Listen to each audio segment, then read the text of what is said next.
শিক্ষা প্রতিষ্ঠানে হিংসা, মাস্টারমশাইদের মারধর না, একজন অশিক্ষক কর্মচারীকে মারলেও সেটা খারাপ। সুতরাং পরিবেশটাকে চেঞ্জ করতে হবে, আমি মনে করি সম্ভব না। একটা আবহাওয়া, একটা পরিবেশ, একটা বাতাবরণ তৈরি করতে হবে, সবাই মিলেই করতে হবে।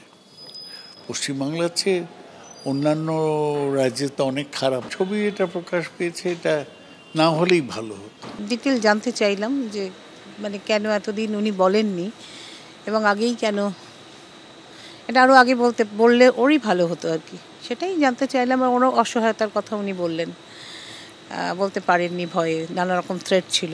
এবং আমি শুনেছি আরও অনেক মেয়ের অভিযোগ আছে, কেউ কেউ তারা সামনে আসবেনও, আমরা যোগাযোগ করব তাদের সঙ্গে, আজই জেনেছি আর কি তাদের নামটাম। এবং আমি এই যাওয়ার সময় থানাকেও বলে যাব, ওদের কাছে ইনফরমেশন আছে আমি শুনেছি।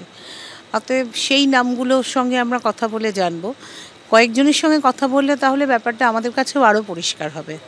আমার কাছে সুপারও স্বীকার করেছেন ফাইনালি যে হ্যাঁ একটা থ্রেট কালচার আছে ওর মধ্যে।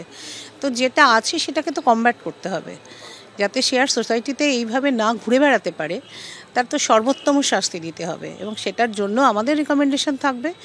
ডেফিনেটলি আমরা এফআইআর কপি নেব, আমরা দেখব চার্জশিট কী আছে এবং কতদূর কী করা হয়েছে, এবং দরকার হলে কোর্ট পর্যন্ত আমাদেরও প্রতিনিধিত্ব থাকবে।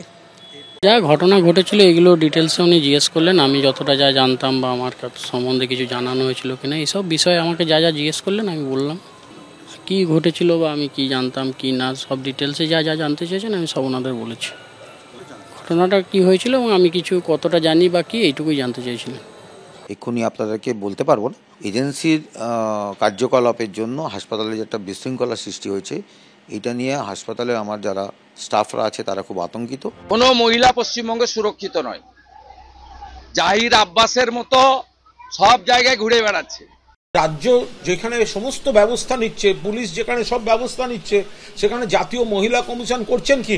যেখানে বিজেপি শাসিত রাজ্যে মধ্যপ্রদেশে যখন নার্স খুন হলেন সরকারি হাসপাতালের মধ্যে, তখন জাতীয় মহিলা কমিশন কি করছিলেন?